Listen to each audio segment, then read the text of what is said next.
Time for our next row in Sugaridoo Bernina QAL. Today we are going to make open triangles with foundation paper piecing. Are you ready?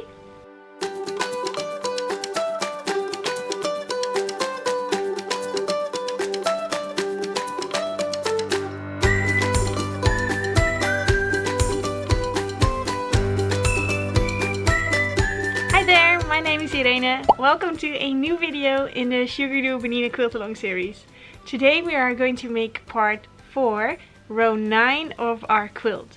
So in this row we will be making triangles again, just like in the first row of our quilt in part 2. But this time they are bigger and they are open, and they remind me of the delta shape. Delta shape that I saw a lot during my study mechanical engineering.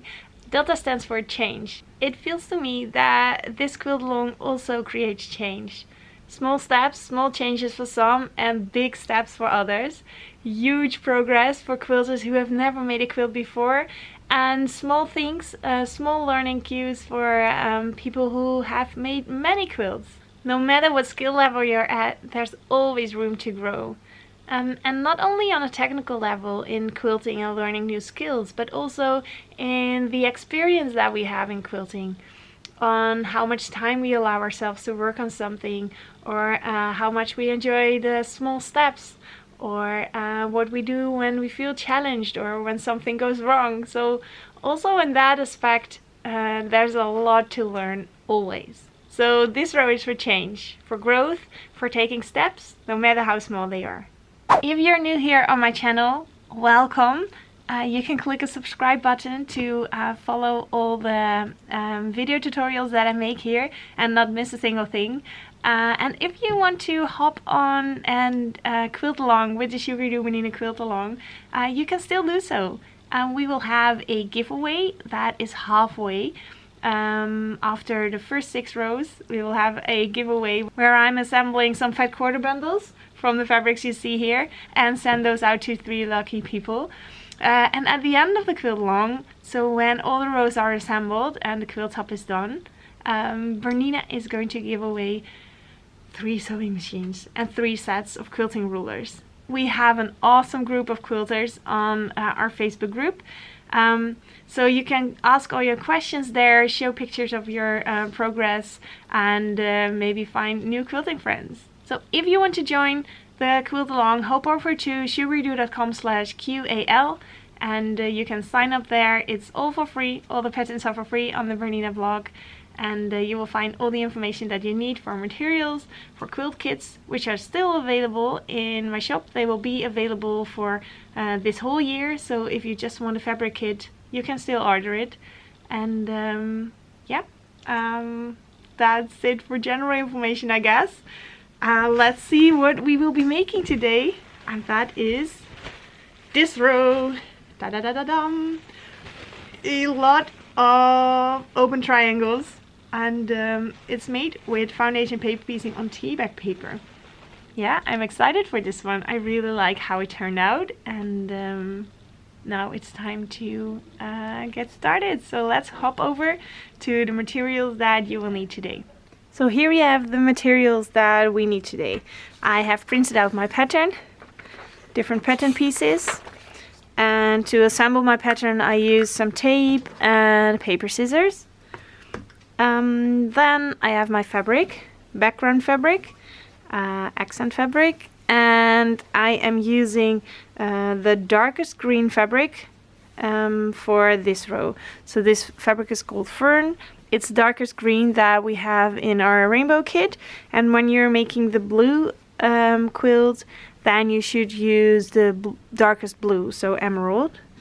So that's our fabric, and of course a rotary cutter and a fabric scissors to cut that. I have a pencil over here and some paper piecing paper. I'm going to work with teabag paper. This is what I also sell in my shop. So I have it for 1 meter, 2 meter, 5 meter, and 10 meters. Yeah, so that's that.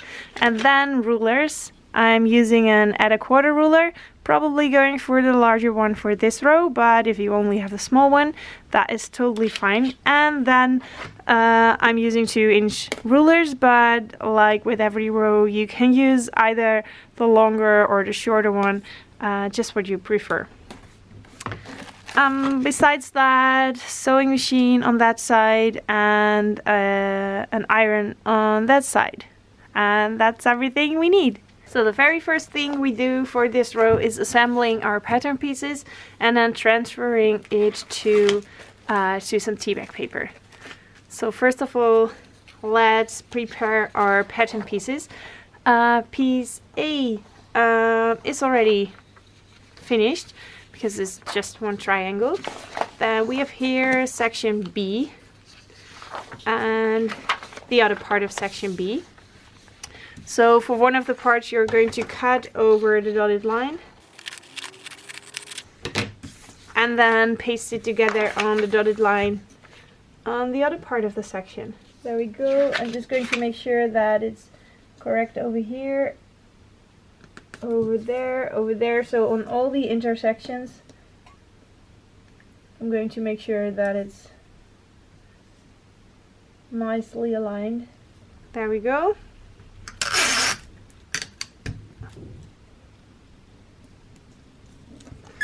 A piece of tape, and then it's ready to transfer to my teabag paper. So let's get out my teabag paper.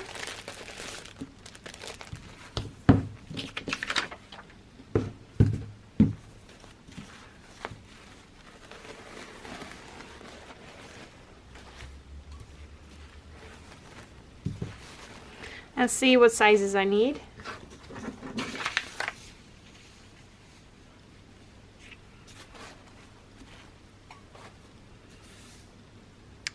That big, so I'm just going to cut all the way along this line.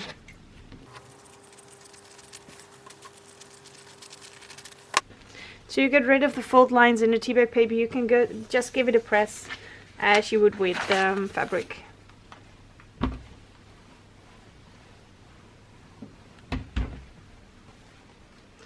There we go. Let's do the first piece.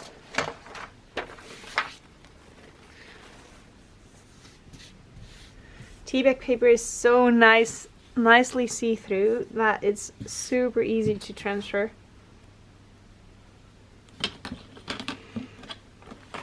Just take a ruler.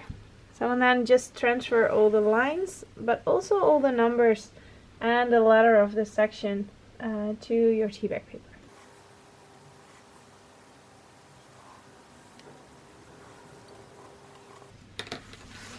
There we go.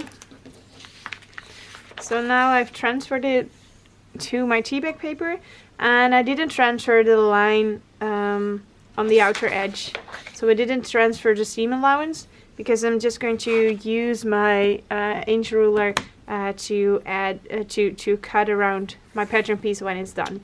So you can transfer that as well, the seam allowance line, but you don't really have to. So this is my very first pattern piece.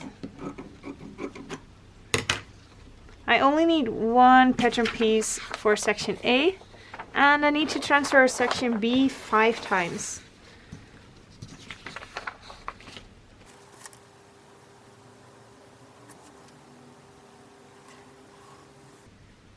You can actually print on teabag paper, and on the Bernina blog in this pattern I'm explaining a few methods how you can print on teabag paper, but since this pattern is bigger than one A4 printing size paper, I'm just transferring it myself, because then my printer can only print A4, so not A3.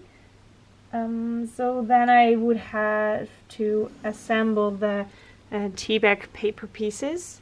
Yeah, so in that case, when it doesn't fit on one A4 paper, then I'm just going to transfer it myself.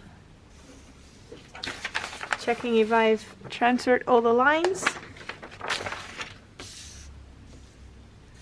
Yeah, that's nice. So everything is on there. Yeah, that's 1 out of 5. So I need this 4 more times.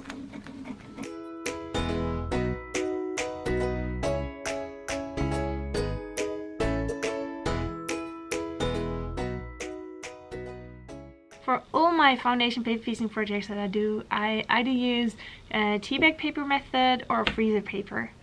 And I just wanted to take a moment to explain when I use which. So normally I would use teabag paper when I would only make 1 block per design, or maybe 2 blocks per design. So for example, for a sampler quilt, or for a pillow, or for a mini quilt or something like that, where you use a lot of different blocks, different designs, then I would go for teabag paper. I love it because I can print on it, and for example, for the Sugaridoo Sampler, it's super easy to print out a lot of patterns that you want to make on teabag paper and then just start making. And the freezer paper method that we did in the second part of the Sugaridoo Bernina Quilt Along, that I mostly use when I do a lot of the same blocks. So for example, when I was making my tree house quilt, then I definitely use a freezer paper method. So you could say that in all the rows in Sugaridoo Bernina Quilt Along where we use foundation paper piecing, that you could go or should go for freezer paper if you like that method. That's super easy because all the rows are repetitive. So also this row is a repetitive row, so there are 4 patterns which you use multiple times. So section A and section D we use only once, but section B we make 5 times, and section C we make 4 times. So yeah, you could say that it's easier to use freezer paper for this row, but I do want to show different techniques during this quilt along, so that's why I am going for teabag paper in this row, to show you how I use that method. And it's also a nice way to practice with using teabag paper or using paper for foundation paper piecing, because the pieces are quite big in this block, and that way it's easy to practice your foundation paper piecing on paper skills. If you want to, if you prefer the freezer paper method, feel absolutely free to use that one in this row. But I'm going for foundation paper piecing on teabag paper, and I'm going to show you how I do it. When you are done preparing your pattern pieces either on freezer paper or teabag paper, you can go ahead and cut your pattern pieces, your pattern prints, into smaller pieces for templates, so that you can use these pieces as templates to cut your fabric with. Now, as you can see, this part of the triangle, as well as on the bigger pieces, so the green parts for the triangle, those are 1 inch wide. So when you want to cut those, you can start with cutting strips of at least 1.5 inch, maybe upward 2 inch if you want to be safe and have bigger pieces to paper piece with. I think I'm going to go for 1 3/4 inch. You can cut 6 strips out of your main fabric, and from those strips you can cut smaller pieces for the triangles. And then the background parts between the triangles, so that is going to be piece C5 and B5. That is, let me check, almost 2 inch wide. So for that you can go ahead and cut 2.5 or 2 3/4 strips, and you will need, let me check, 3 of those. So I'm going to cut 3 strips of 2 3/4 for those background pieces in between. And then what's left is the center triangles. This one, you will need 9 of those from your background fabric, and of course with this you will need 2 of those. Yeah, so let's start cutting.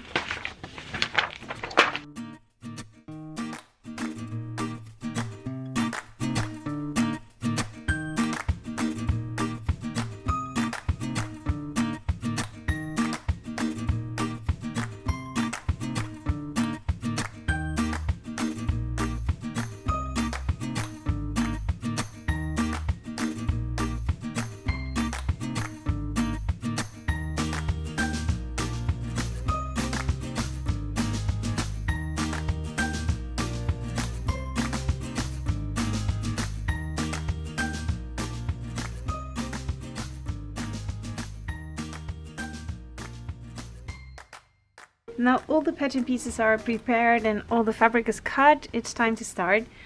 So I will start with section A.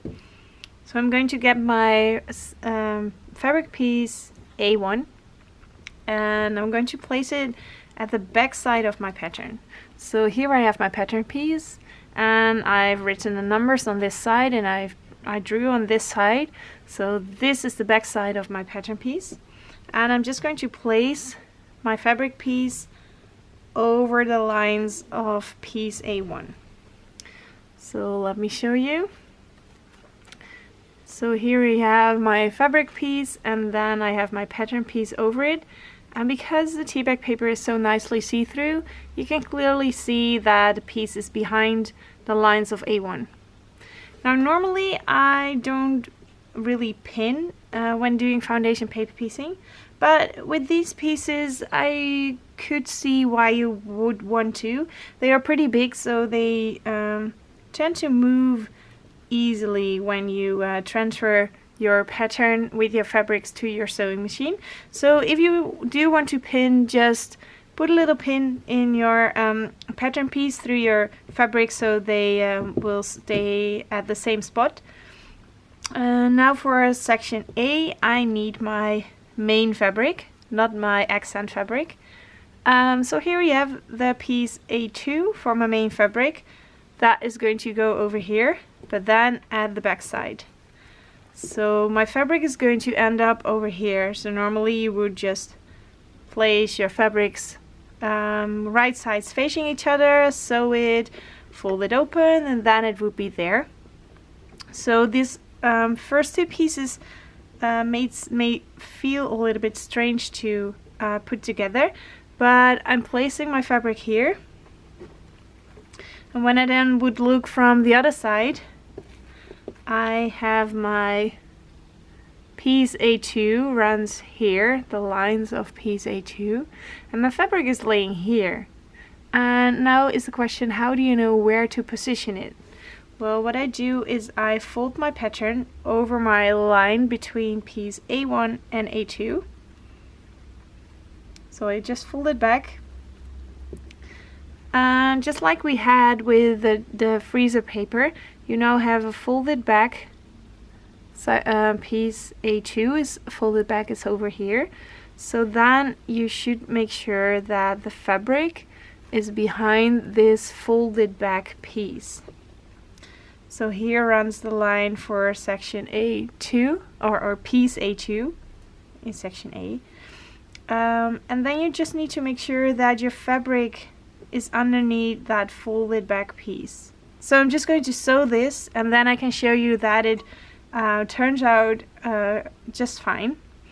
What you do now is you fold back your teabag paper and then you will sew over the line between A1 and A2 and transfer it to my sewing machine. There we go. I just made a seam from here to there, so starting a bit before the line and also sewing a bit further than necessary.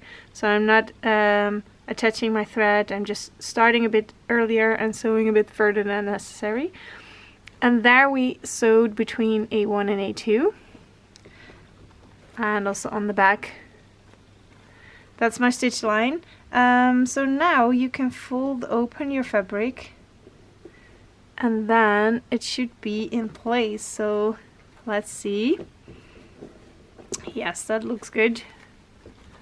You can see now that the lines from my piece A2 are over my fabric piece. I'm just going to repeat these steps a few times so you will get the hang of it. The first two pieces are the most difficult. What I'm going to do is trim off the excess fabric a little bit so that it's nicely 1/4 of an inch. For that I fold back my pattern piece and place my add 1/4 ruler like this and then cut it, but not on my quilting table, of course. Just trimming it off. so that my seam allowance is nicely 1/4 of an inch.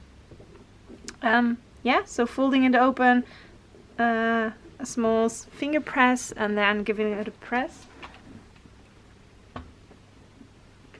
There we go. That is nice and flat.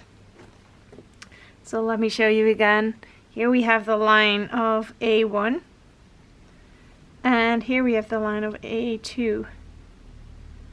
So that fabric piece ended up nicely behind A2. So what are the steps now for adding all the upcoming pieces? That is, you find the line towards the next piece, fold back your pattern piece. And what I use to do that is just a postcard or something. So I'll place a postcard on that line, and then I fold it back. And I do that because this paper is very thin, and because I have some stitches over here. So when I just first pull back only my paper, you will see that the fabric is also popping up. Then I'll just tuck it slightly, and then the stitches will be released from my paper. So that's nice. The stitches are still in the fabric, but they are now loose from the paper. Yeah, so folded back my pattern, and then I'm cutting this on 1/4 inch. So again, I'm using 1/4 inch ruler, placing it just against the fold, and then cut it.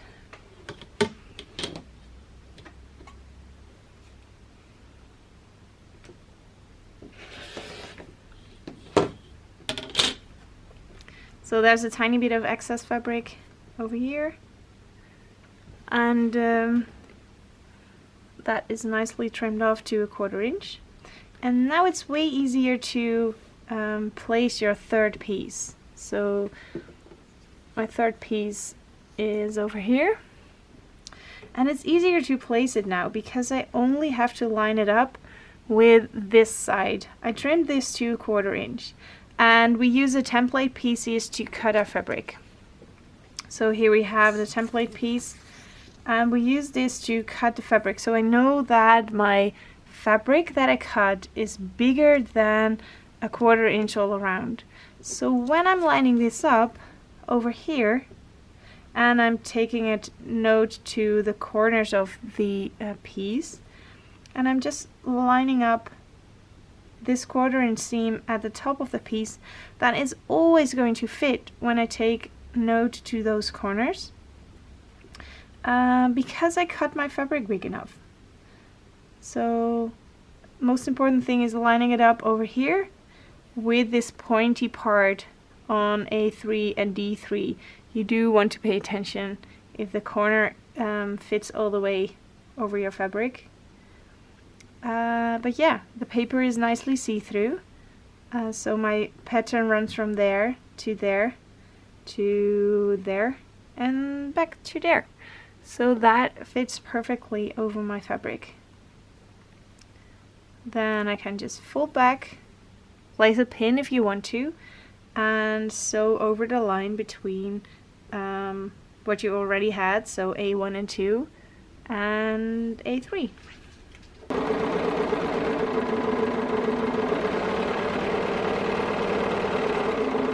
There we go. So we have sewn this line, and this is already on 1/4 inch because I lined it up, and then I can just finger press it, open a bit, and then giving it a nice press. And there it is, section A already finished. It only has 3 pieces, so that's easy. The first 2 pieces are always the most difficult, and then every piece is the same step from there. So that's what we just made. And it's good to check in the corners if everything went right. So here you see my pattern piece. The point of my pattern is nicely within the fabric at all the corners, all the sides. So that's perfect. Here we have section B, and for that we're taking one of this, and then also piece B2. There we have piece B2. These should be attached like so. But this is the front of the pattern, and we want to have the fabric pieces on the back of the pattern. So let's place it over here, flip it. And what I'm going to do with this triangle, because it's such an easy shape, I'm just going to position my pattern piece so that there is about a 1/4 inch seam allowance already over here. So that way I don't need to trim it off after I've positioned it. So I'm just going to position it with a 1/4 inch over here. Secure that in place, and now fold back over the line between B1 and 2.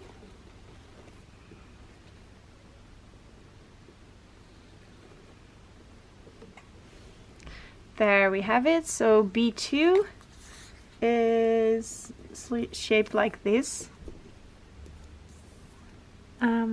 Yeah, so what we needed to do was place your fabric on your table, right side up. If you're working with print fabric, now it's the time to put it right side up, and then just position this right over your fabric. There we go. So this is my pattern for B2, and it's nicely positioned over the corners here. So that's in the right spot. Move it open. There we go. And let's see if we did a good job. Yeah, that just looks great. So it's nicely on the outside of my pattern. So moving on to piece 3. Placing my card. Folding back the paper. Tuck on your fabric and give it a trim.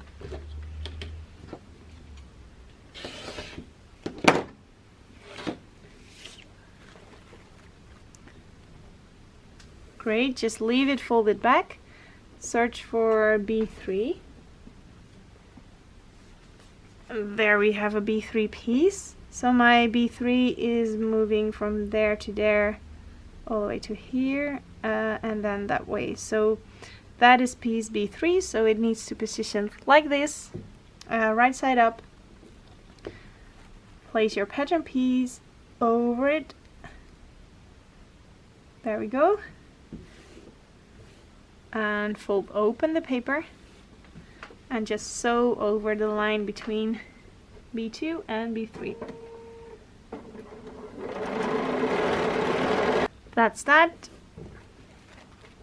Folding it open, little finger press.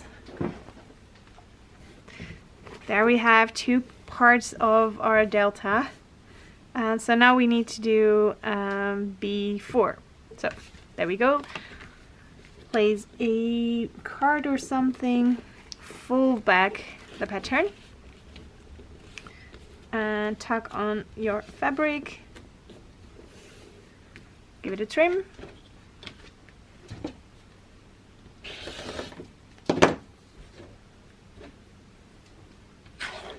Now it's time for B4.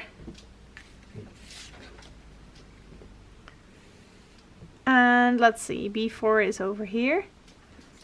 So it's like this over here. So then this should be like this, exactly the same as the folded back piece. Yeah, so let's put it over there. Line it up with the 1/4 inch that we just trimmed off. And fold it open and sew.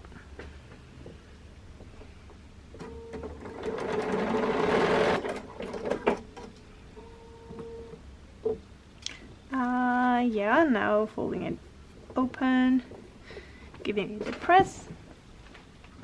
There we have the first delta finished, and then it needs B5.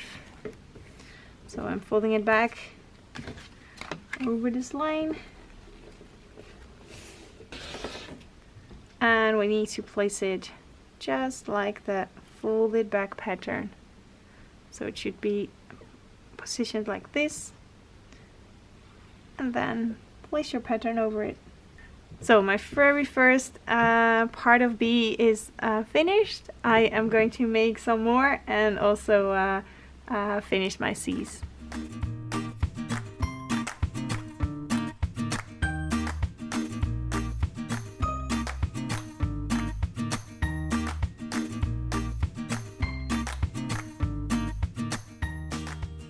Now I have sewn all my sections. It's time to trim them, and I'm just going to trim them with 1/4 inch around the shapes. So I'm just using a normal inch ruler and going around it. Yeah, let me show you. So for every section of this row, I'm going to take my inch ruler and just place the 1/4 inch line along the outside of the pattern, and then just trimming off all the excess fabric. So let me show you up close. Here we have the outer line of my pattern.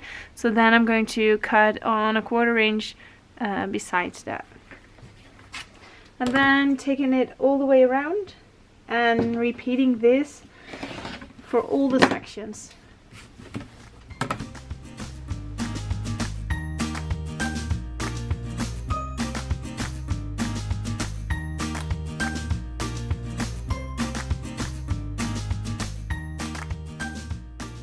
Okay, let's see. So now that all my pieces are nicely trimmed, it's time to sew them together.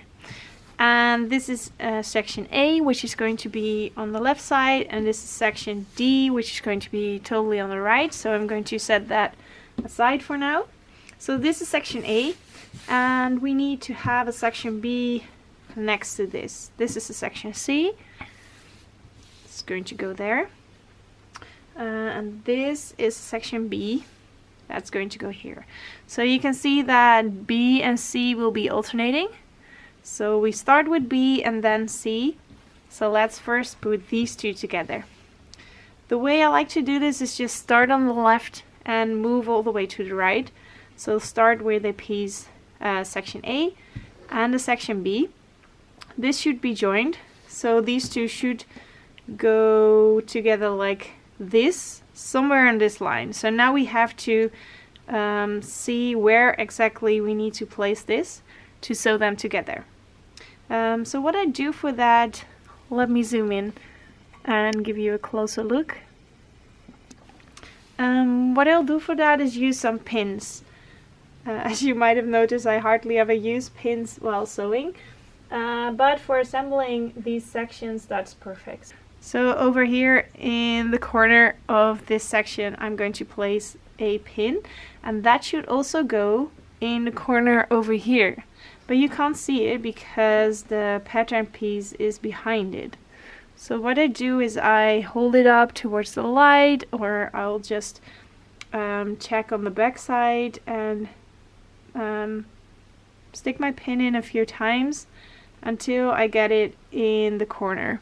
So now when I focus, yes, now you can see that on the other side it is sticking out in the corner, and on this side it's in the corner as well. So this is in the right spot. But now I also need to get these two corners aligned. So let's flatten my piece a little bit, and then take a needle, a pin, and stick it in the far corner over here. So that's also in the corner. And then this pin should go in the corner on this side as well. And there we go. That's also in the corner over there. So now you have two pins in the corners of your piece. Yeah, and now we can sew it together like this, but of course we need to pin it first. And because it's a pretty long seam, I like to also pin in the middle. So I'm just going to take a pin and pin it over here, so that I can check when I put it in on the line over here, and when I see it at the back, it should also come out add the line over here. So these 3 pins are in a correct spot, and I'm going to leave those in until I have pinned this down properly. So what I'm going to do is hold my fingers around the pin and make sure that the pin is perpendicular to my fabric. So when it's perpendicular, then I'm going to pin these fabrics together like so. And as soon as this one is in, I can take this one out and use it to pin over here. Then the same with this pin. This pin is in the right spot, but the pin should be perpendicular like that before you stick in a pin next to it, like so. So now I can take out this one, move on a little bit, and pin it over here. Then let's pin around this one first. Put in a flat pin and this one as well. So that looks good. So I can take this to my sewing machine and sew this seam. What I am going to do is rip away the teabag paper that's on the outside of the seam to make the seam less bulky. So for sewing these sections together, I'm using a slightly smaller stitch length because that's easier to rip away the paper. I've just sewn my seam, and before I'm going to rip away any of the paper, I'm going to check if everything is lined out nicely. So on this side I've sewn over here, and on the other side, this was on the bottom, I'm just going to check if it followed the line nicely. So when I'm off by a lot on this side, I would maybe want to undo this and try again. But this looks good. It looks like I followed the line on the bottom as well. So I'm going to rip away the teabag paper that is in the seam. And after that, I'm going to press the seam open, but you can also press your seam to one side. That's just up to you. There we go. Folding it open, a little finger press, and then iron it flat. So that's my seam, and this is what it looks like on the front. Looks really nice. And yeah, so I'm leaving my paper behind my row for now. Teabag paper can be left behind your row, so if you want to, there's no need to really rip it away. I see that I missed this edge to trim. So you don't really need to rip it away, but since the other rows are not made with teabag paper, I'm not sure what I'm going to do in the end. I might at the end of the quilt tear my paper away, which is super easy with teabag paper, but yeah, it's up to you. You can leave it behind, you can wash it, so there's no worries in there. But yeah, do what feels good, I would say. Let's see, now we need a section C, which should go here. And to sew this together, we just fold over the seam, and this should be attached like this. So I'm going to add section C, and it's going to be attached like this. And the process is completely the same. So taking a pin, finding the edge over here, the corner, and then also finding the corner on the other side.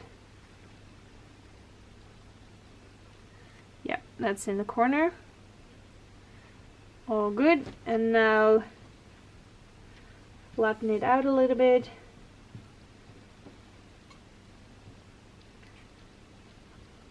Finding the corner, and then finding the corner at the other side. There we go. And yeah, just repeat placing all the pins like I just showed you, and attach the pieces like this.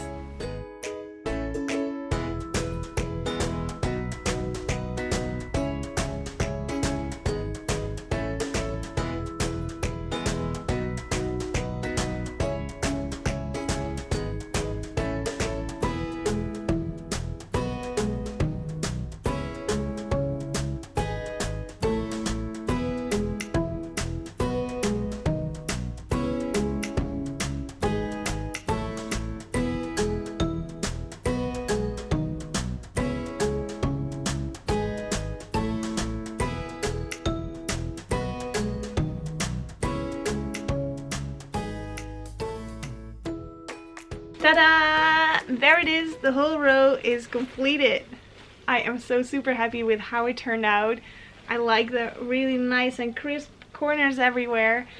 It's just a very fun thing to do, very fun block to make, and I love the overall look of the row. So yeah, I hope you're going to have fun with this one and like trying out a new technique, or just maybe go for what you're comfortable with and create a beautiful new row. Row number 9, Delta. So that's it for this video. Feel free to share it with your quilting friends if you think they really need to hop on the Sugaridoo Bernina quilt along. That's still possible, of course, so just send them this video and maybe they will join in.